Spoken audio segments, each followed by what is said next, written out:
तो दोस्तों स्वागत है आपका हमारे channel career update bye engineer में। मैं हूं रंजन राज और जैसा कि आपको बताया हमारे चैनल पर वेल्डर थियरी का फुल कोर्स शुरू हो चुका है।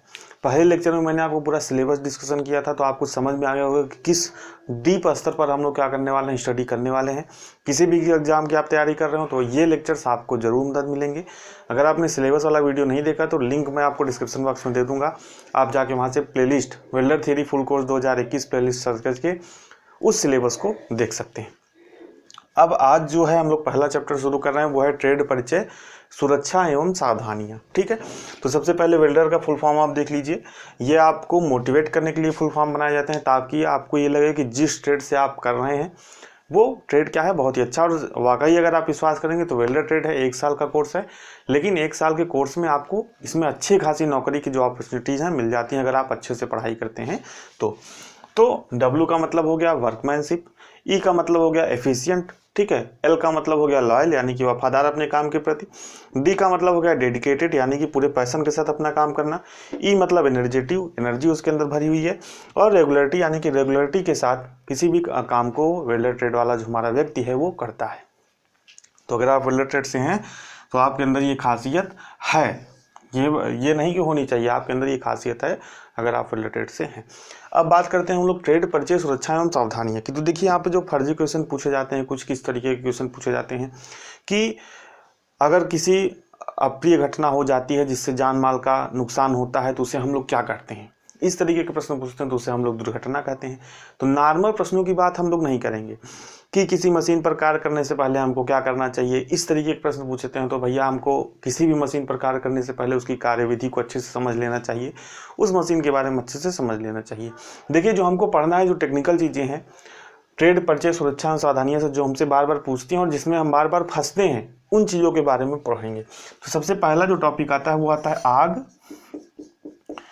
आग के प्रकार एवं अग्निशामक यंत्र। ठीक है, अग्निशामक यंत्र। ठीक है, तो ये काफी कॉम्प्लिकेटेड टॉपिक है। कौन सा अग्निशामक यंत्र कहाँ पे उपयोग होता है, किस श्रेणी की आग में जो है किस पदार्थ से लगी आग को रखते हैं, तो यहाँ से प्रश्न पूछे जाते हैं।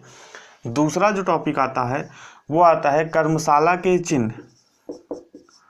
कर्मशाला के चिन्ह यानी कि वर्कशॉप में तरह तरह के साइंस का प्रयोग किया जाता है, चिन्हों का प्रयोग किया जाता है, जैसे अनिवार्य चिन्ह हो गया, निषिद्ध चिन्ह हो गया, सूचनात्मक चिन्ह हो गया। उनका क्या मतलब होता है, उनको हम कैसे समझें कि कौन सा चिन्ह किस श्रेणी का है, चेतावनी दे रहा है कि हमको आदेश दे रहा है कि सूचना प्रदान कर रहा है, उसके बारे में वहाँ से प्रश्न पूछा जाता है, फिगर वाला प्रश्न पूछा जाता है। और तीसरा आता है कृत्रिम श्वसन की विधियाँ। कृत्रिम श्वसन की विधियाँ, ठीक है। कृत्रिम श्वसन की विधियाँ में क्या है, जैसे मान लीजिए किसी व्यक्ति को शॉक लग गया, झटका लग गया, या कोई गैस उसके अंदर चली गई, अचानक उसकी सांस रुक गई, तो वहाँ पे हम पहली बात उसका प्राथमिक उपचार करेंगे। प्राथमिक उपचार के तौर पर जैसे उस आदमी की सांस अचानक रुक गई है, ठीक है, और डॉक्टर नहीं है, तो हम प्राथमिक उपचार के तौर पर क्या करते हैं, उसका कृत्रिम श्वसन करते हैं, यानी कि उसकी सांस को चलाने का प्रयास करते हैं, जिसके अंतर्गत हम लोग क्या करते हैं, अलग अलग विधियों का प्रयोग करते हैं, जिसमें होता है सिल्वेस्टर विधि। सिल्वेस्टर विधि, ठीक है। दूसरे नंबर पर आता है शेफर्स विधि, ठीक है। और तीसरे नंबर पर आता है लेबार्ड विधि। लेबार्ड विधि, ठीक है। तो सिल्वेस्टर विधि में क्या होता है, पेट के बल लिटाते हैं, पीठ के बल लिटाते हैं, 1 मिनट में कितनी बार ये क्रिया की जाती है, यानी कि कितनी बार हम लोग कृत्रिम श्वसन करते हैं। शेफर्स विधि में क्या होता है, लेबार्ड विधि में क्या होता है, यही सभी चीज़ें आपसे जो टेक्निकल चीज़ें हैं वो पूछी जाती हैं। क्योंकि जो नॉर्मल प्रश्न है वो तो आप अपने से भी कर ले जाएंगे कि भैया कोई अप्रिय दुर्घटना हो जाती है, क्या हो जाता है, कैसे करना चाहिए, आग लग जाती है तो हमको क्या करना चाहिए, तो पानी की तरफ, सीढ़ी की तरफ भागना चाहिए, इस तरीके के नॉर्मल जो जनरल प्रश्न हैं वो पूछे जाते हैं। लेकिन जो टेक्निकल प्रश्न है उन्हीं 3 चीज़ों से पूछे जाते हैं, आग के प्रकार एवं अग्निशामक यंत्र, कर्मशाला के चिन्ह एवं कृत्रिम श्वसन की विधियाँ। तो आज सबसे पहले जो हमारा टॉपिक कवर करेंगे ट्रेड परिचय सुरक्षा सावधानियों के अंतर्गत, तो आज के लेक्चर में हम लोग देखेंगे आग के प्रकार एवं अग्निशामक यंत्र। जबकि जो नेक्स्ट लेक्चर रहेगा हमारा, अगला लेक्चर रहेगा, उसमें हम लोग देखेंगे कर्मशाला के चिन्ह एवं कृत्रिम श्वसन की विधियां। तो 2 लेक्चर में हमारा ये ट्रेड परिचय सुरक्षा एवं सावधानियां खत्म हो जाएगा। तो आप सबसे पहले हेडिंग डाल लीजिए आग।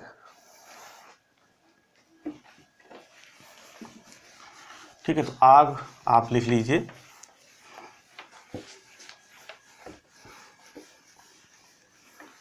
देखिए जो पॉइंट टू पॉइंट प्रश्न पूछे जाते हैं उन्हीं के बारे में मैं आपको जो है यहाँ पे पढ़ाऊंगा। तो आग होता क्या है, यानी कि फायर होती क्या है, सबसे पहले उसको समझिए। यह प्रश्न आपसे पूछा गया है। तो सबसे पहले आप आग लगने के लिए आपके पास क्या होना चाहिए, ईंधन। ठीक है भैया, कोई ना कोई ईंधन, लकड़ी होना चाहिए या पेट्रोल, मतलब ईंधन आपके पास होना चाहिए। दूसरा आपके पास क्या होना चाहिए, तापक्रम, यानी कि तो ऐसा तो है नहीं कि ईंधन अपने आप जलने लगेगा, उसका या तो टेम्परेचर इंक्रीज होगा या तो आप लगाएंगे, यानी कि टेम्परेचर का वहाँ पे क्या है, इन्वॉल्वमेंट है। जैसे कि अगर पेट्रोल रखा है तो पेट्रोल तो ऐसे तो जल नहीं जाएगा, उसके लिए हमको क्या चाहिए, ताप चाहिए, उष्मा चाहिए। तो ताप या उष्मा दोनों एक ही चीज़ें हैं। और प्लस आपको क्या चाहिए, हवा। ठीक है, हवा मतलब, क्योंकि किसी भी चीज़ को जलाने के लिए हमको क्या चाहिए, ऑक्सीजन चाहिए, और ऑक्सीजन कहाँ होती है, हवा में। तो ये प्रश्न भी आपसे पूछा जाता है कि आग है, तो आपको ऐसे 4 ऑप्शन दे देगा, ईंधन प्लस तापक्रम प्लस हवा, ऐसे और भी 3 ऑप्शन दे देगा। तो आपको क्या मानना है, ईंधन प्लस तापक्रम प्लस हवा हमारा क्या होती है, आग होती है। दूसरा प्रश्न ऐसे पूछता है, एक त्रिभुज ऐसे आपको बना देगा। ठीक है, यहाँ पे लिख देगा ईंधन, यहाँ पे बीच में लिखेगा आग। ठीक है, यानी कि त्रिभुज क्या है, आग है। यहाँ पे ईंधन है, यहाँ पे उष्मा है, और यहाँ पे लिखा रहेगा x। तो x इक्वल टू आपसे पूछेगा क्या होना चाहिए, आपसे पूछेगा ऑक्सीजन होना चाहिए, ऐसे ऑप्शन दे देगा ऑक्सीजन। ठीक है, दूसरा हो गया नाइट्रोजन, तीसरा हो गया हाइड्रोजन। तो यहाँ पे कौन सा ऑप्शन सही होगा, तो यहाँ पे ऑक्सीजन वाला ऑप्शन सही होगा। क्यों, क्योंकि ईंधन, आग लगने के लिए, बीच में आग है, आग लगने के लिए क्या चाहिए, ईंधन चाहिए हमको, उष्मा चाहिए, और आग को जलने के लिए हमें ऑक्सीजन की भी आवश्यकता होती है। तो यहाँ से ऐसे जो है प्रश्न पूछा जाता है। अब आइए आप हेडिंग डाल लीजिए, आग के प्रकार। हेडिंग आप डाल लीजिए, आग के प्रकार, यानी कि टाइप्स ऑफ फायर। तो ये तो सिंपल है, लेकिन जो अग्निशामक यंत्र है वो आपके लिए थोड़ा सा महत्वपूर्ण है, तो उसको ध्यान से देखिएगा। यहाँ पे हेडिंग डालिए, आग के प्रकार। ठीक है, पहले नंबर पर आती है क्लास ए फायर, क्लास ए। दूसरे नंबर पर यहाँ पे क्या लिख दे रहा हूं मैं, क्लास बी। तीसरे नंबर पर क्लास सी, और चौथे नंबर पर क्लास डी, यानी कि ए बी सी डी। तो यही आपसे पूछता है कि अगर किस पदार्थ से लगी आग को क्लास ए में रखते हैं। वर्गीकरण से बहुत ज़्यादा प्रश्न पूछता है। तो आग कितने प्रकार की होती है, पूछेगा आग को कितने भागों में वर्गीकृत किया गया है, तो आप क्या बताएंगे, 4 भागों में। कौन कौन सा, class A fire, class B fire, class C fire और क्लास डी फायर। अब आपसे पूछेगा कि क्लास ए में किस प्रकार की आग को रखते हैं। तो क्लास पर सबसे पहली बात, क्लास ए की आग को एक नाम से और जानते हैं, जिसको बोलते हैं कार्बोनेशन फायर, कार्बोनेशन फायर। ठीक है, समझ में आ रही चीजें। अब इसमें क्या हो गया, लकड़ी हो गया, कागज हो गया, कपड़ा हो गया, कूड़ा करकट हो गया, ठीक है, इत्यादि से लगी आग को रखते हैं। ठीक है, क्लास ए में कौन सी आग को रखते हैं, लकड़ी, कागज, कपड़ा, कूड़ा करकट इत्यादि से लगी आग को रखते हैं। अब दूसरे नंबर की क्लास बी की जो फायर है, इसको हम लोग बोलते हैं ऑयल फायर।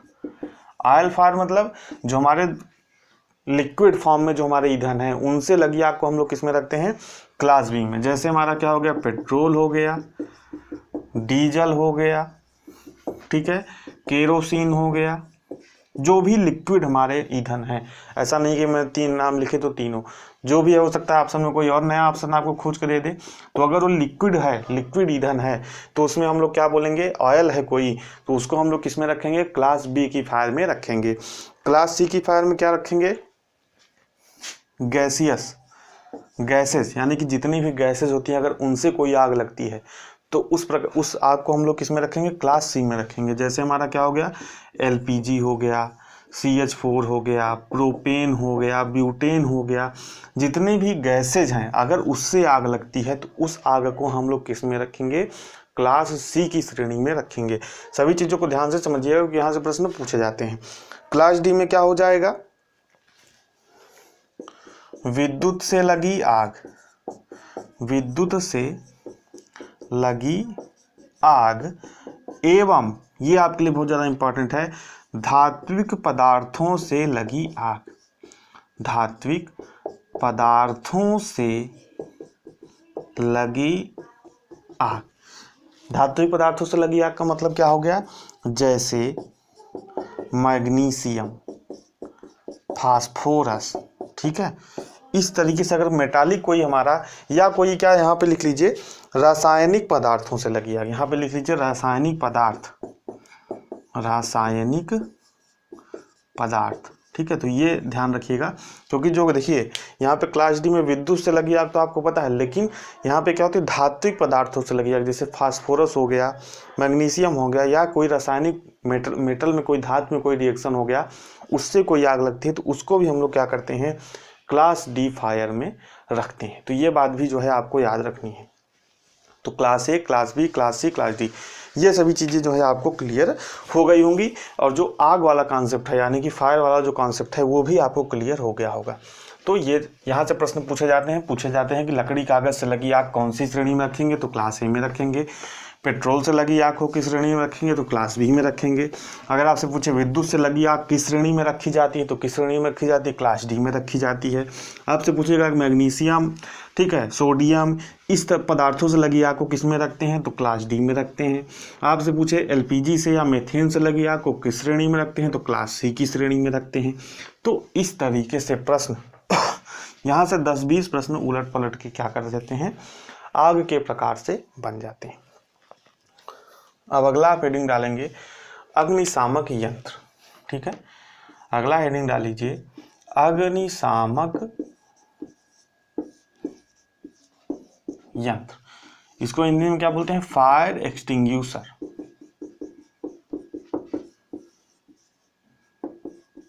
फायर एक्सटिंग्यूशर, ठीक है, अग्निशामक यंत्र को। अब देखिए जितने प्रकार की आग होती है, जिस अलग श्रेणी की आग को बुझाने के लिए अलग अलग अग्निशामक यंत्रों का जो है प्रयोग किया जाता है। तो यहाँ से प्रश्न आपसे बनता है, आपसे पूछेगा कि क्लास ए की फायर। अब आपको पता होना चाहिए कि क्लास ए की फायर हमारे किससे लगती है, लकड़ी से, कागज से, कूड़ा करकट, कपड़ा इत्यादि से लगती है। तो आपसे पूछेगा कि क्लास ए, जैसे आपसे पूछा क्लास ए की फायर को बुझाने के लिए किस अग्निशामक यंत्र का जो है प्रयोग किया जाएगा। मैं आपको यहाँ पे 4 ऑप्शन दे रहा हूँ, soda acid fire extinguisher, foam fire extinguisher, CTC fire extinguisher, और चौथा मैं यहाँ पे लिख दे रहा हूँ, जैसे आप लिख लीजिए ड्राई पाउडर फायर एक्सटिंग्यूशर।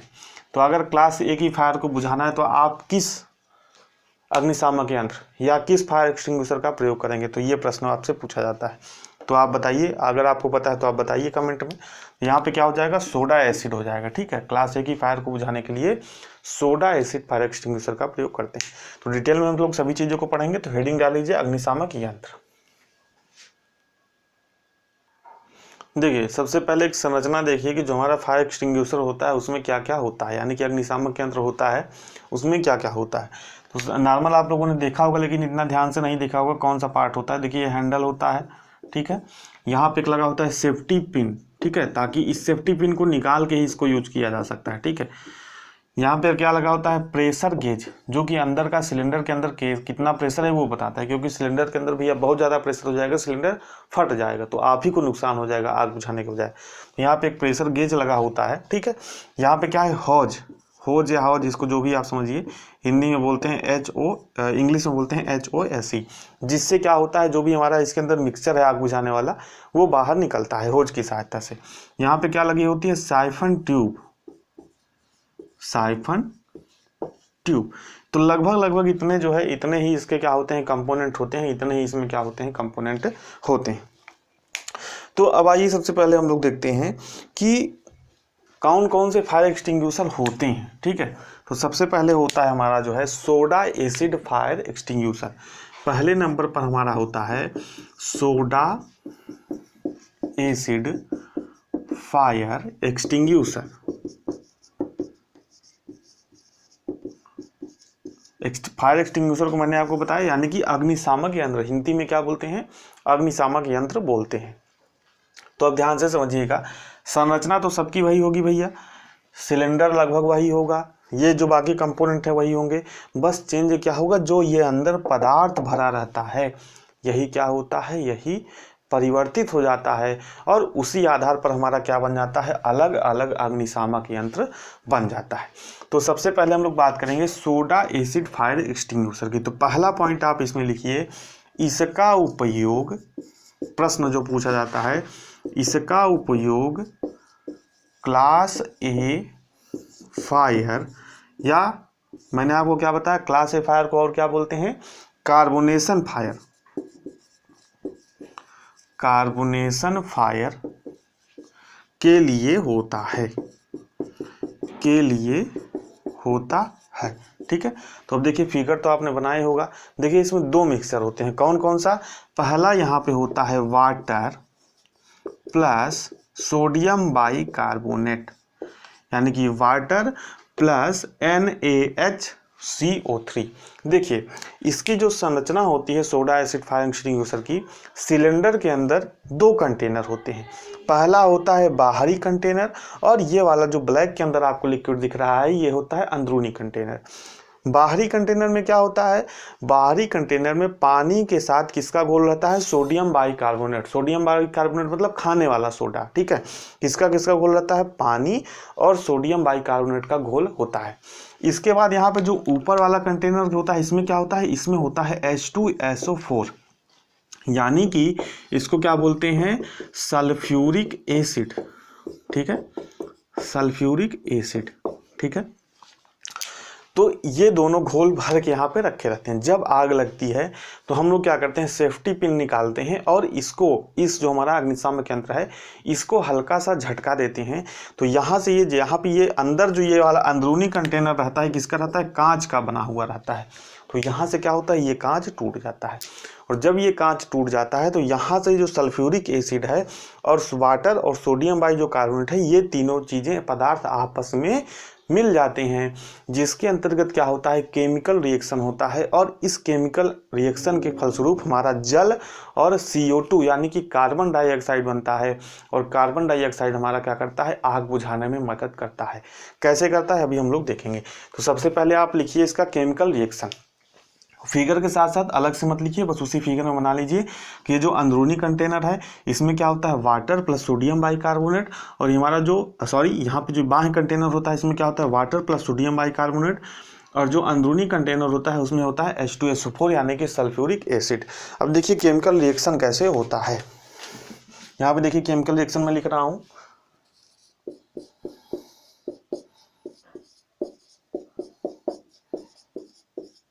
यानी कि सोडियम बाइकार्बोनेट और क्या मिला, H2SO4 मिला। तो हमारा क्या बनता है, देखिए यहाँ पे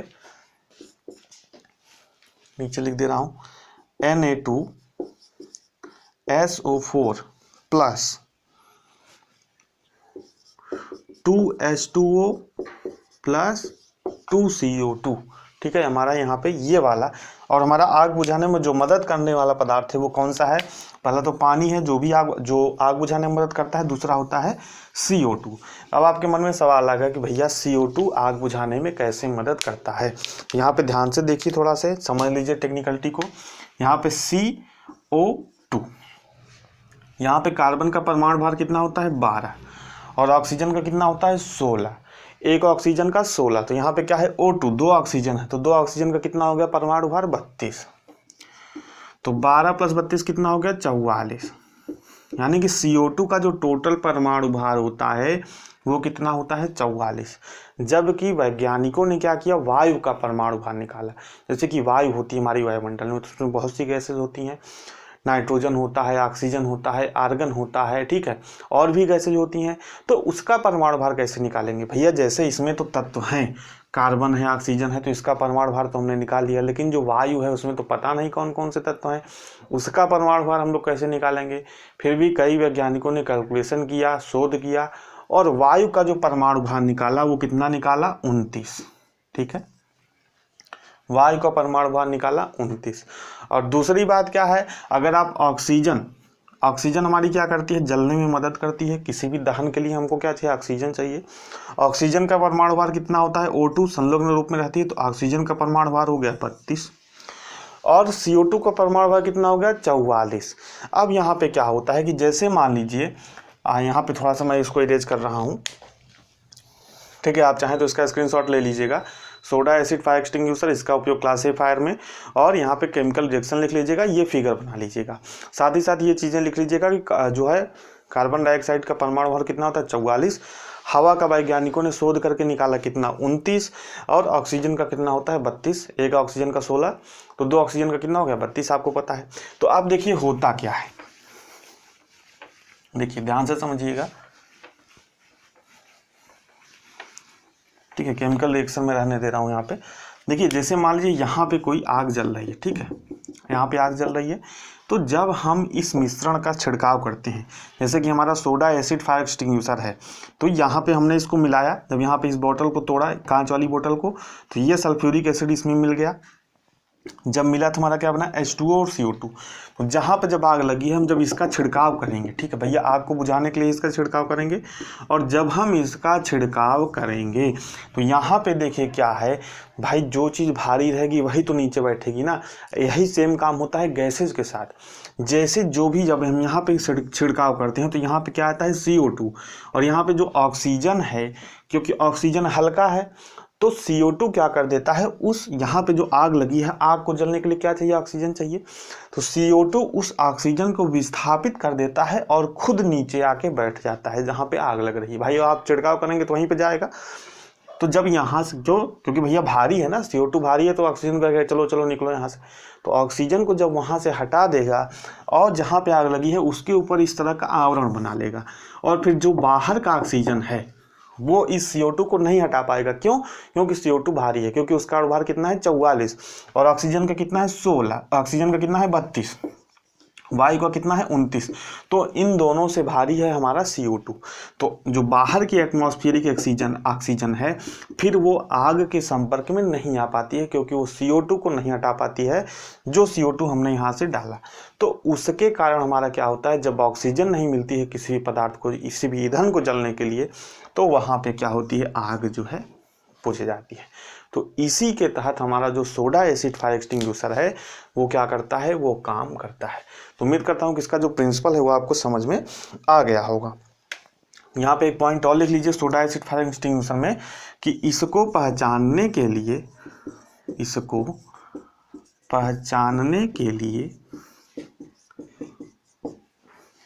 इसकी बॉडी पर, यानी कि इसकी जो बॉडी होती है तो रेड कलर की होती है, लेकिन इस पर क्या होता है, पीले रंग का एक कोड होता है, ठीक है।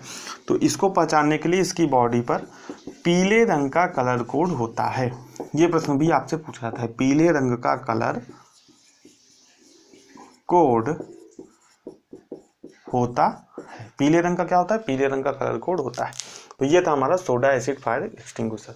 अब आइए हम लोग बढ़ते हैं अगले एक्सटिंग्विशर की तरफ, अगले जो है हमारा अग्निशामक यंत्र की तरफ, जो कि है हमारा फोम अग्निशामक यंत्र, यानी कि झाग वाला अग्निशामक यंत्र। तो दूसरा हेडिंग डाल लीजिए फोम फायर एक्सटिंग्विशर। तो देखिए इससे क्या प्रश्न पूछता है, सबसे पहला प्रश्न पूछता है कि जैसे जो हमारा सोडा एसिड फायर एक्सटिंग्विशर था उसका प्रयोग कहाँ पे हो रहा था, क्लास ए की फायर को। तो इसका उपयोग यहाँ पे क्या पे होता है, जो फोम एक फायर एक्सटिंग्विशर है यानी कि झाग अग्निशामक यंत्र है, उसका उपयोग क्लास बी की फायर के लिए किया जाता है। यहाँ पे लिख लीजिए क्लास बी की आग के लिए, ठीक है। क्लास बी माने कि ऑयल फायर के लिए। आपसे ये भी पूछता है कि ऑयल फायर यानी कि पेट्रोल से लगी आग को किससे बुझाया जाएगा, डीजल से लगी आग को किससे बुझाया जाएगा, केरोसिन से लगी आग को किससे बुझाया जाएगा। तो ये सभी क्लास बी में आती हैं। तो इसके लिए किसका उपयोग किया जाता है, फोम फायर एक्सटिंग्विशर का उपयोग जो है किया जाता है। अगला प्रश्न क्या पूछता है कि कौन कौन सा केमिकल इसमें उपयोग किया जाता है। तो देखिए इसमें भी 2 कंटेनर होते हैं, सेम यही फिगर रहेगा। बाहरी कंटेनर में क्या रहता है, सोडियम बाइकार्बोनेट रहता है। सोडा एसिड फायर एक्सटिंग्विशर में क्या था, वाटर प्लस सोडियम बाइकार्बोनेट था, इसमें क्या रहता है, सोडियम बाइकार्बोनेट रहता है। और अंदरूनी कंटेनर में क्या रहता है, यानी कि जो अंदर वाला ही कंटेनर है, इसमें क्या रहता है, इसमें रहता है एल्यूमिनियम सल्फेट।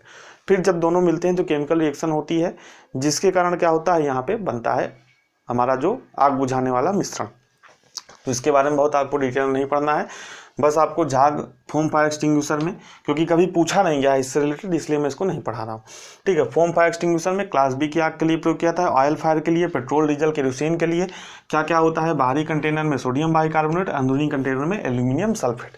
अगला जो प्रश्न इससे पूछा जाता है कि इसका कलर कोड क्या होता है, तो यहाँ पे आप लिखिए इसको पहचानने के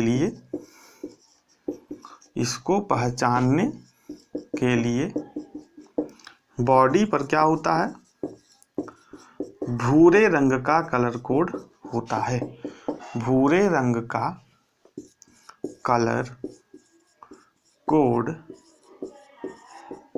होता है।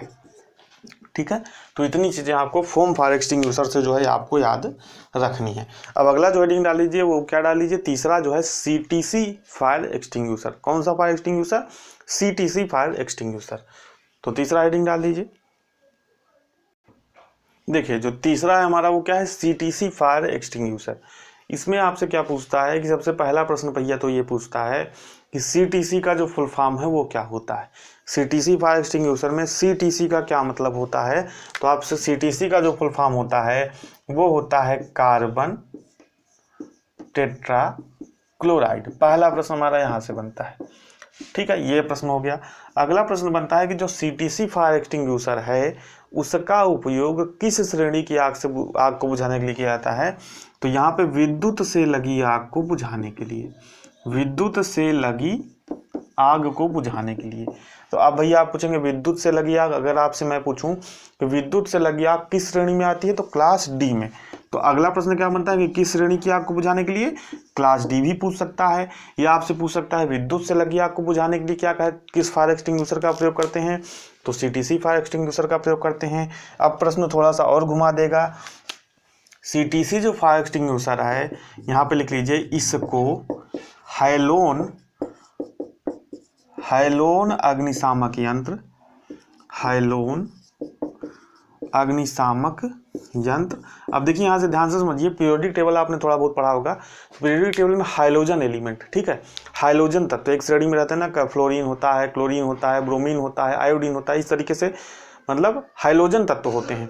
तो हाइलोजन तत्व में देखिए यहाँ पे क्या है, देखिए यहाँ पे मैंने लिखा हुआ है, इसके अंदर जो मिश्रण रहता है वो कौन सा रहता है, इसमें दो कंटेनर नहीं होते हैं, एक ही होता है। इसके अंदर जो मिश्रण होता है वो क्या होता है, ब्रोमोक्लोरो डाइफ्लोरोमेथेन। इसके अंदर कौन सा मिश्रण होता है, ध्यान से समझिए, ये भी प्रश्न पूछा गया है। CTC फायर एक्सटिंग्विशर के अंदर कौन सा केमिकल यूज होता है, कौन सा पदार्थ उपयोग होता है, तो ब्रोमोक्लोरो डाइफ्लोरोमेथेन। ठीक है, तो यहाँ पे देखिए क्या लिखा है, इसका जो फार्मूला पढ़ दे रहा हूँ, फार्मूला भी इसका इंपॉर्टेंट है, CbRClF2। ठीक है, यहाँ पे देखिए क्या आ गया, फ्लोरीन आ गया, F आ गया ना, यानी कि फ्लोरीन कैसा तत्व, हैलोजन तत्व है। तो इसीलिए इस अग्निशामक यंत्र को क्या कहते हैं, इसको हैलोन अग्निशामक यंत्र भी कहते हैं। ठीक है, यंत्र भी कहते हैं। जैसे आपसे प्रश्न पूछ लेगा कि विद्युत से लगी आग को किस अग्निशामक यंत्र के द्वारा बुझाते हैं, तो आपको CTC फायर एक्सटिंग्विशर यानी कि CTC अग्निशामक यंत्र ना देके आपको क्या दे देगा, हैलोन अग्निशामक यंत्र। तो आप क्या बताएंगे, हैलोन अग्निशामक यंत्र से क्या बुझाते हैं, विद्युत से लगी आग को जो है बुझाया जाता है। ठीक है, तो इतनी चीज आपको याद रखनी है। इसका एक नाम और है, वो भी लिख लीजिए। इसका एक नाम है ब्रोमोक्लोराइड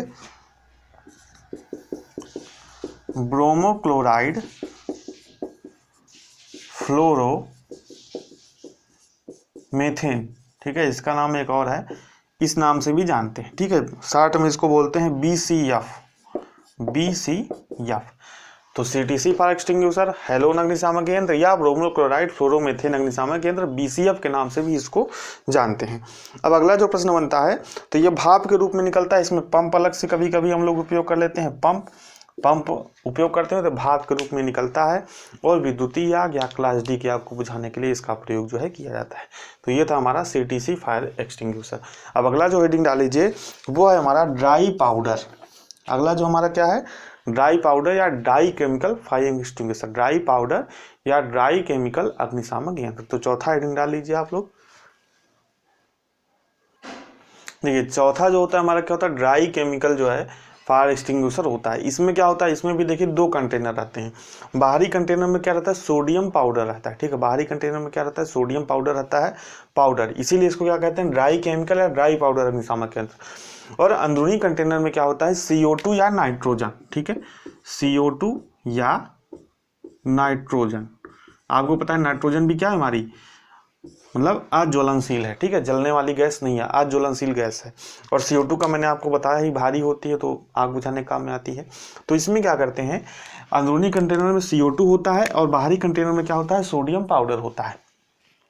तो इस सोडियम पाउडर को इस CO2 गैस की सहायता से क्या करते हैं, बाहर निकालते हैं, ठीक है, और इसका उपयोग आग बुझाने के लिए करते हैं, ठीक है। तो ये प्रश्न आपसे पूछा जाता है किसका उपयोग किया जाता है ड्राई पाउडर में, सोडियम पाउडर। किस पाउडर का उपयोग पूछा सकता है कि किस पदार्थ से बने पाउडर का उपयोग किया जाता है, तो सोडियम पाउडर उपयोग किया जाता है। किस गैस की सहायता से बाहर निकाला जाता है, तो कार्बन डाइऑक्साइड या नाइट्रोजन गैस की सहायता से इसको बाहर निकाला जाता है, ठीक है। और किस प्रकार की आग को बुझाने के लिए किया जाता है, तो विद्युतीय आग को बुझाने के लिए जो है इसका उपयोग किया जाता है। अगला प्रश्न लिख लीजिए, इसको पहचानने के लिए ड्राई पाउडर वाले उसको पहचानने के लिए क्या होता है, इसको पहचानने के लिए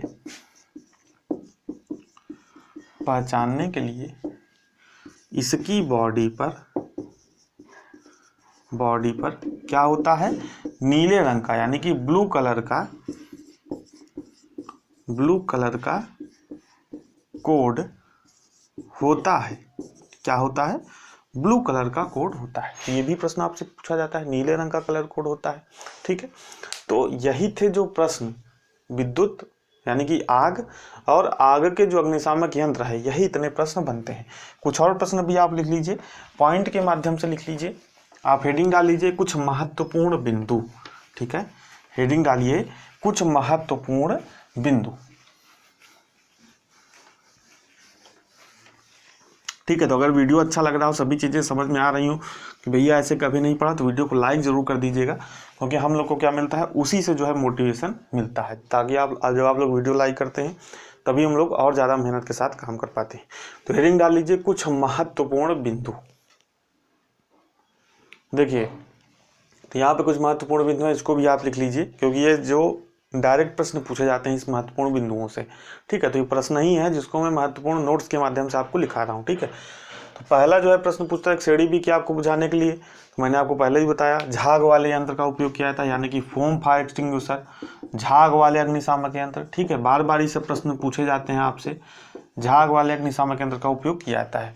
ये प्रश्न मैंने आपको पहले बताया, यहाँ पे ईंधन दिया, यहाँ पे उष्मा दिया, यहाँ पे ये आग है, तो और यहाँ पे इसको क्या चाहिए, तो x इक्वल टू क्या हो जाएगा, ऑक्सीजन हो जाएगा, क्योंकि आग को जलने के लिए हमारा ईंधन चाहिए, उष्मा चाहिए और आग चाहिए। तीसरा है प्रश्न पूछता है कि फ्यूम तथा विषैली गैसें, जैसे कि आपको पता है जब आप वेल्डिंग करते हैं, जैसे आप आर्क वेल्डिंग करें तो फ्यूम तथा विषैली गैसें निकलती हैं, तो उसको बाहर निकालने के लिए पूछा जाता है क्या उपयोग किया जाता है, तो फ्यूम एक्सट्रैक्टर का उपयोग जो है किया जाता है, ठीक है।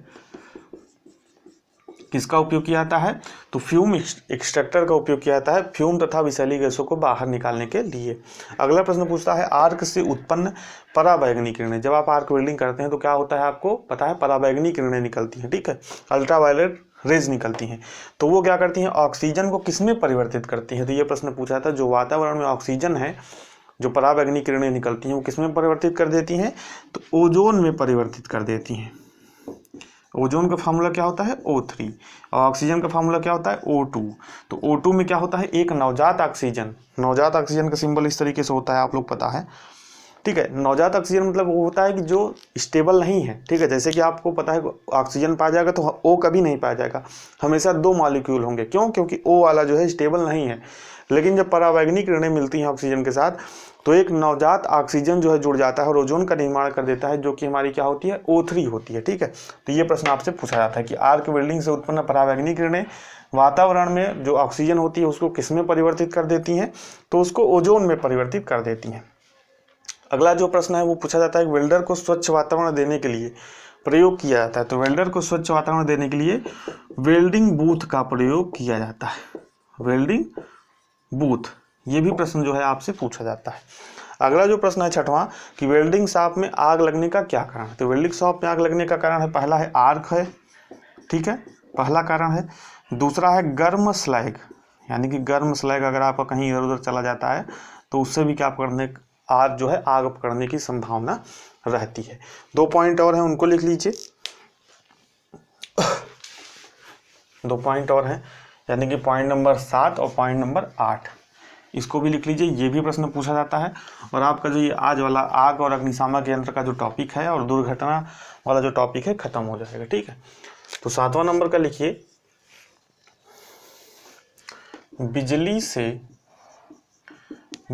से झटका लगे व्यक्ति को कोई पेय पदार्थ नहीं देना चाहिए। कोई पेय पदार्थ नहीं देना चाहिए। आपसे प्रश्न पूछता है कि एक व्यक्ति को झटका लग गया है तो उसको सबसे पहले कौन सा पेय पदार्थ देना चाहिए? चाय देना चाहिए, कॉफ़ी देना चाहिए, पानी देना चाहिए, और एक ऑप्शन रहेगा कोई पेय पदार्थ नहीं देना चाहिए। तो अगर किसी व्यक्ति को विद्युत का झटका लग गया है तो उसको कोई भी पेय पदार्थ नहीं देना चाहिए। 8वां नंबर लिखिए, बहुत ही ज़्यादा इंपॉर्टेंट है। कितने वोल्ट से अधिक वोल्टता का कार्य करने पर, कितने वोल्ट से अधिक वोल्टता का कार्य करने पर विद्युत संबंधी सभी नियमों का पालन करना चाहिए। विद्युत सुरक्षा, ठीक है, यहाँ पे सुरक्षा भी लिख लीजिए। विद्युत सुरक्षा संबंधी सभी नियमों का पालन करना चाहिए। ठीक है, तो यहाँ पे आंसर क्या हो जाएगा? 60 वोल्ट। ठीक है, जैसे यानी कि अगर आप किसी ऐसे मशीन पर काम कर रहे हैं जिसमें 60 वोल्ट से ज़्यादा हमारी क्या आ रही है, करंट आ रही है, तो आपको विद्युत सुरक्षा से संबंधित सभी नियमों का, जैसे आप स्लीपर पहन लें, दस्ताने लगा लें, जितने भी सुरक्षा पद हैं उसको पालन आपको करना चाहिए। तो आग के साथ साथ मैंने जो आपको 4-5 और प्रश्न थे वो भी लिखा दिए। ठीक इसी तरह अगले लेक्चर में कर्मशाला के चिन्ह मैं आपको पढ़ाऊंगा, और क्या पढ़ाऊंगा, कृत्रिम श्वसन की विधियां पढ़ाऊंगा। तो उसके साथ साथ जो 8-10 प्रश्न और हैं जो एक्स्ट्रा अलग से पूछे जाते हैं, जिसका कोई टॉपिक ही नहीं है। जैसे अब इसका क्या टॉपिक है कि कितने वोल्ट से अधिक, तो जो नॉर्मल क्वेश्चन है, तो जो 8-10 प्रश्न और पूछे जाते हैं उसको भी इंक्लूड कर दूंगा। तो आपका जो ट्रेड परिचय सुरक्षा एवं सावधानियाँ है उसका अच्छे से आपको तैयारी हो जाएगा। ठीक है, तो उम्मीद करता हूँ वीडियो आपको पसंद आई होगी। अगर पसंद आई तो वीडियो को लाइक कर दीजिए और साथ ही साथ शेयर कर दीजिए अपने दोस्तों के साथ। साथ ही सबसे लास्ट में कहूँगा कि अगर आपने चैनल को सब्सक्राइब नहीं किया तो चैनल को सब्सक्राइब जरूर कर लीजिएगा, क्योंकि नोटिफिकेशन आपको तभी मिलेगा। और हमारी ये जो लेक्चर्स हैं ये चलने वाली है लगातार। मैंने आपको बताया कि 50 से 60 लेक्चर लगभग लग सकते हैं पूरे कोर्स को ख़त्म करने में, और लंबी क्लासेज में लूँगा। 5-10 मिनट की कोई क्लास होती नहीं, आपको भी पता है। तो मतलब अच्छी लेंथ की क्लासेज लेकर मैं जल्दी से जल्दी इस कोर्स को ख़त्म करने का प्रयास करूँगा। तो वीडियो पसंद आए तो लाइक कर दीजिए और शेयर कर दीजिए अपने दोस्तों के साथ। साथ ही चैनल को सब्सक्राइब नहीं किया, सब्सक्राइब कर लीजिए, ताकि जो भी अगला वीडियो अपलोड करूँ उसका नोटिफिकेशन आपको मिल जाए। तो मिलते हैं नेक्स्ट वीडियो में। नया टॉपिक हम लोग पढ़ेंगे कर्मशाला के चिन्ह और कृत्रिम श्वसन की विधियाँ। तब तक बने रहिए हमारे साथ। बहुत बहुत धन्यवाद।